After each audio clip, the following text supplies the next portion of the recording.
Un week-end sans repos pour le ministre des Sports et Loisirs qui s'est entretenu avec les supporters des différents clubs de Kinshasa et leurs présidents sectionnaires. Cette séance pédagogique était axée sur la discipline, la sensibilisation ainsi que l'esprit des fair-play qui doivent caractériser le public et ses rendants dans les installations sportives du pays pour assister aux différentes activités. La République a fait beaucoup d'efforts pour doter notre pays de nouvelles infrastructures sportives.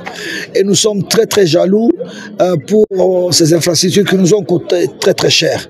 C'est pour ça que nous voulons que les sportifs qui viennent dans les manifestations sportives se comportent correctement.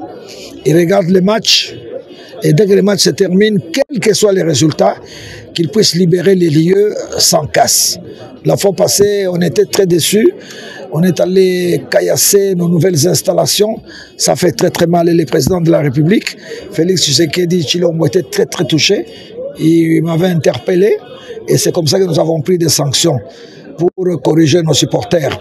Revenant sur les sanctions infligées avec club et DSMP, François Kaboulou-Mona Kaboulou promet de discuter dans les très prochains jours avec les dirigeants de la Ligue nationale de football pour que celle-ci soit levée. La sanction n'est pas éternelle.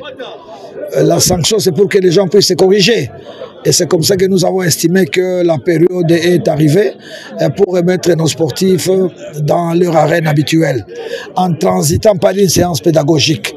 C'est pour ça que tous les présidents sectionnaires des comités de supporters des grands clubs de Kinshasa ont été conviés à cette réunion des familles, n'est-ce pas, pour que nous transmettions le message de l'État de manière à ce que désormais que les gens puissent bien respecter leurs règles et que nos installations soient jalousement protégées.